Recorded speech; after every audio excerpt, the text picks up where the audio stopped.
Ladies and gentlemen, you're listening to America's most beloved Firehouse Morning Show. A cup of Joe and some Fuego. Oh my God! And yes, indeed, I am back. I know it's been a while. I'm sorry. Did you miss me? Welcome back to A Cup of Joe, some ice Fuego. This is the only interactive show between you and us and the Gettin Salty family that shares all the information, views, and news throughout the fire department industry. Today is the 3rd of September. Let's find out what's going on in the world of firefighting. We got a jam-packed show today, man. So we're going to start right out with my man SM Grimm here. SM Grimm says Wednesday, August 27th at 4:39 a.m. Station 88 was on dispatch to work fire with possible entrapment. Father and son catching first due work together. Son broke in the new leather. Dad wearing Gettin Salty hat after fire. SM Grimm. I love. So that's like a fire and a father-son thing all in one. I'm loving it. There's the father-son thing. There's Mr. Grimm. I remember seeing him at the trade shows. And he's got the Gettin Salty hat on. Yes, indeed, he does. Father-son, son busting out the new leather. Congratulations. He popped his cherry. Good job. All right. Next. I'm a little confused today. I got so many papers. So many papers all over the place. We're going to go to my man. Hey, Kubes. This photo shows the Brotherhood is still alive. Roughly 10 years ago, at the Tunnel to Towers in New York City, we met the brothers from Santa Clara City Fire. They invited us to come out to the West Coast to participate in the Tee Up for Mental Health. So the Jersey boys booked a flight and headed west. During the stay, we met some incredible brothers. We were invited to have dinner at the firehouse and to tour the fire academy along with the museum. The day of the golf outing, they picked us up in an open cab American LaFrance. Some photos of the group and the engine. I will send a video of us pulling up to the golf course in a separate email. And that is from, I didn't write it down. I forget who it is. Yeah, that's my bad. But anywho, he'll see himself in these pictures. They're the boys from Jersey getting picked up by, it looks like, what is it? No, not that one. There's the boys from Jersey. Check them out. Yep. Driving around that American LaFrance. All right, this one I have, man, is this thing kind of went viral here. This was a guy, Kenny Marino, that Louis worked with him in 117. Then he went to Rescue 4. Then he went to Rescue 1. He died on 9/11. This is an amazing story that went viral. His daughter just got married at Kristen Marino. God, she was a kid at 9/11. And anyway, Rescue 1 showed up in lieu. Well, it's not really, can never be in lieu of her dad, but to show up and show out for Kenny, letting him know that the brothers still has his family's back. An amazing story. She looks absolutely gorgeous. Beautiful, beautiful, beautiful. All right, here we go into my man again. You know this is. Here he is, Hank. Hank checking in. I think Hank's my biggest fan of the Cup of Joe and Fuego. Hey, Kubes, Hank from New Jersey here. Loving Cup of Joe and Gettin Salty. The content on both shows is top quality. Keep up the great work. I remember a few shows back, you showed a new fire that had jumped the street, and you seemed kind of surprised at that. While not a common occurrence, it happens frequently enough to warrant it being part of an incident commander's strategy at the scene. Back in the war years, Newark was predominantly frame city, everything from 2-story row houses to 4-story tenements. However, most were 3 stories high, and then there were the 3-story 6-family frames measuring 50 by 70. They were all very old, vertical lumber yards with kindling cocklofts. Kindling cocklofts. That sounds like a shirt to me, Hank. Kindling cocklofts. There were at least 6,000 of these structures vacant during the war years, and that's in a city of only 25 square miles. Yowza. Now, if not attached on either side, they were separated by only 3-foot alleyways. To compound this fire problem, most of them were converted into what we called gasoline shingles. They were actually asphalt shingles. I remember them, man. They had them on my block, too. Sometimes layers of them. They made for a hell of a hot fire that spread rapidly. Very black smoke, too, man. No, that's my little interjection. With many of the ghetto streets being quite narrow, the extreme radiating heat given off by the cupola flaming frames quickly ignited similar structures on the opposite side of the street. It made for a whole new exposure problem. Wow. Attached are 3 photos I took of a fire on April 14th, 1978, 0354 hours. Box 4256 was struck as fire alarm operators began to receive numerous reports of a major fire on Ridgewood Avenue between Avon and Madison Avenues. As Engine 12 pulled out their quarters only 4 blocks away, they reported they could see a heavy volume of fire in the sky. On arrival, they found at least 4 frame structures totally engulfed in fire on the west side of Ridgewood Avenue and struck a 2-bag alarm. The fire was rapidly spreading to the south, and the building on the opposite side of the street were quickly letting off pre-ignition vapors. 3rd and 4th alarms were quickly struck. I took photos. There's a long one. Took photos number 1 on my arrival from Avon Avenue. This was only 10 minutes after the arrival. In all, there were 8 2.5 and 3-story frame dwellings destroyed on the west side of Ridgewood Avenue and 3 on the east side.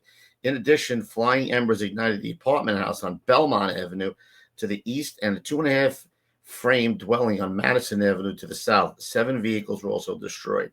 I ended up stowing the camera in gear and breaking out my turnout gear when I found 2 window frames going good on the first floor of the Belmont Avenue structure using a booster line and a 6-foot Halligan. 6-foot Halligan. Me and Phil Brower stopped the fire from getting any further. He was in the picture of my crew that you showed on last show. Yes, I remember it. Newark arson was not a crime. It was a career. Laugh out loud. Be well, my friends. Stay safe and be careful out there among the English movie reference. God bless. Hank, Newark FD, retired. Well, thank you, Hank. Appreciate that muchly. A lot of information there. So check that out, man. All right, what do we got here next? Let me see. Oh, this is a great. I have a little movie to go, a little film to go along with this, but I'm going to read the text that he sent me first. All right, it's a guy I met at a show. I believe Indy. I'm not too sure. Where is it? Nope, that's not it. Stand by. Okay. Good morning. For the anniversary, fire apparatus and equipment had an article out about the FDNY restorations and mentions Ladder 81 and my hope to return it to its original station before 9/11/2026. When I was interviewed out in New York in 2011, the reporter said that there were so many sad stories about 9/11, and she was very happy to see a report on a topic that wasn't so heart-wrenching. To see my mom's picture used in the article really pulled at my heartstrings, and she has been gone since 2007. My dad and many others taught me so my things in life, but my mother taught me to see things through, finished to the very end, no matter how painful, and to do things with quality and integrity. My granddaughters lent a hand with the ladder 134 with some coaxing, and now it makes me smile. I didn't check back to see if you saw the video. All right, the video is great. What this guy does is he refurbishes these rigs and he sends them out to the companies who had them once before, and he makes them into like a bar, and he does such a fantastic job, man. It's such a labor of love. It's so long, time consuming. It's really great. Let me roll the video so you can see. John, his name is John Tobin, and it's a short 2-minute video, but it's well worth it. This is the 3rd in the series of cabs that I've redone for them, and it's going to Ladder 125 in Queens, New York. It's a 1981 vintage. It was out of service before the attacks, but, like I said, it's a tribute to the guys and all that went on that day. I was up Wisconsin with the fire chief from Franklin Park, Illinois, and he insisted that we go to this junkyard because there were some New York trucks there, and there was 4 of them there. And I had some prior experience building restorations, and so I'm like, what could be better? New York cab. All the parts are there, they're in bad shape, but, it was a diamond in the rough. So, hey, I'm like, what better tribute for the fire department to bring back some of their history?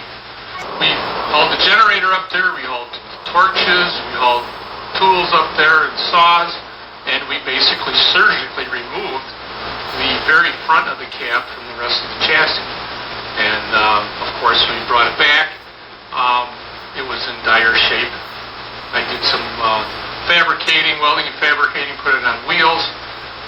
But then I went to Van Eck Collision and Paint, and they did just a beautiful paint job. And he donated it for the materials. I had to buy the paint. He did everything else, all the body work, and they're just expert painters.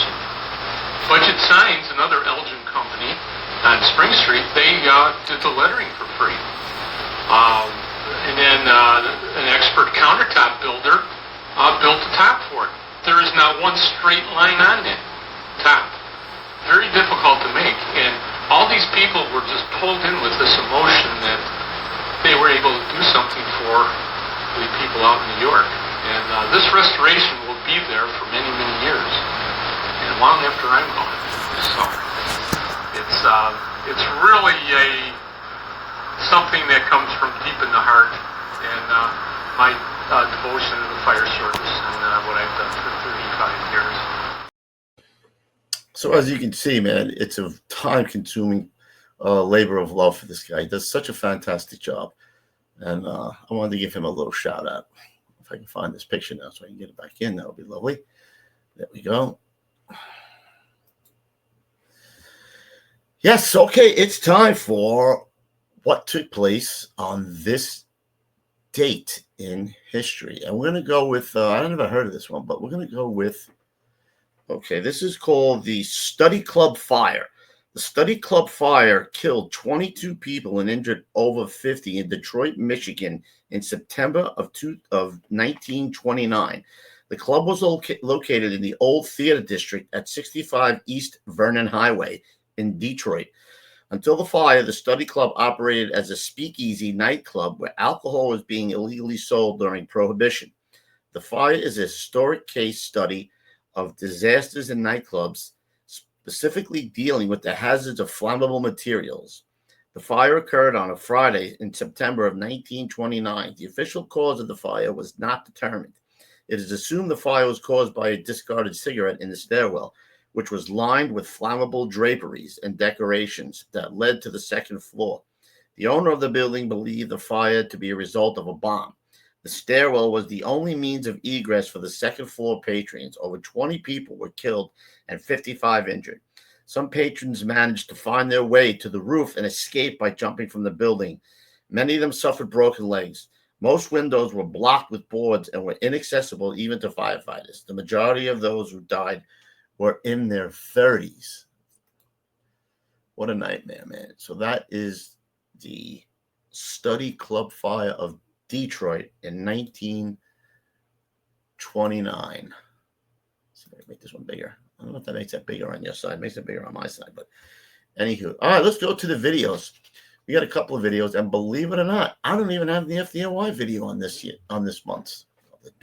week's, because I got a lot sent in from the boys out there, from the people out there.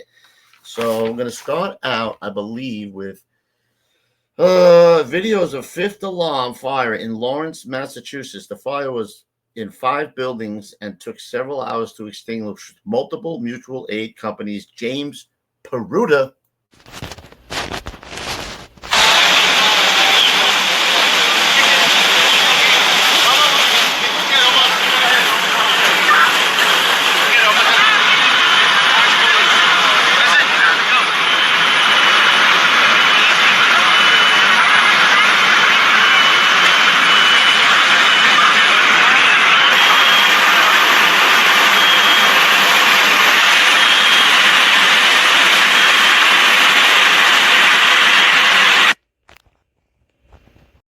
That was a short one, but shorty but a goodie. And again, I leave the stupid picture up there because I'm a dope. Bum, bum, bum. All right, the next one I really love because I love this. I wish somebody knew these guys or could get me in touch with these boys, man. It's Here You Go, Kubes. Your boys from Claymont at work with a grab from Chuck Mankin. So anybody knows these guys from Claymont, put them in touch with me. KUBESPODCAST@gmail.com. I'll have them on. I'll interview the whole firehouse, man. We'll get them on. They're a hustling little ghetto, little firehouse, hard charging.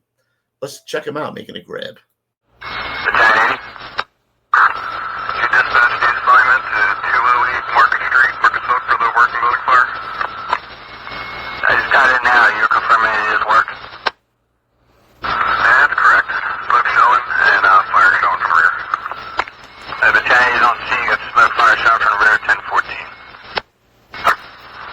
Battalion, they need a fireboard. Upgrade this one, Trapman. Report to somebody still on the second floor. Battalion, need it.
Fantastic job, man. Those guys in Claymont, you saw one point the door started burning through, man. So those guys with asses and elbows. Great grip. Great job. Love those Claymont guys. Come on, Chuck. If you know them, get him in touch with me. I want to get him on the show. All right, here we got my boy. When Pete was on the show, we used to make fun of, not make fun of him, but the kid Tivadar, Faust. We used to say he was from, I don't know, we had an Indian voice. We used to say Tivadar. But he's actually from Budapest, Hungary. And it says, this video will not come as any surprise to New York, but in Hungary, this is one of the first occasions. And I think it's one of those e-bikes that they encountered. So let me see if I can find it for you guys. Here we go.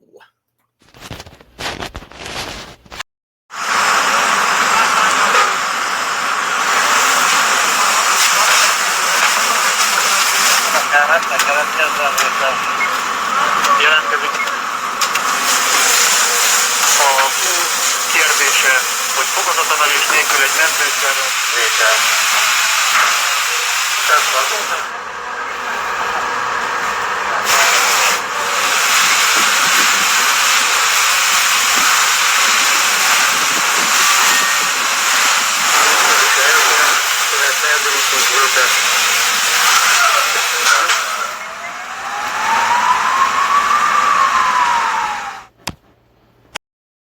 And there you go. And that, ladies and gentlemen, wraps up Another cup of Joe and Fuego. Thanks for joining us. Please send your stuff into KUBESPODCAST@gmail.com. I got quite a bit of stuff, but it was a long time. It was a couple of weeks we haven't done it. So send me your videos, your pictures.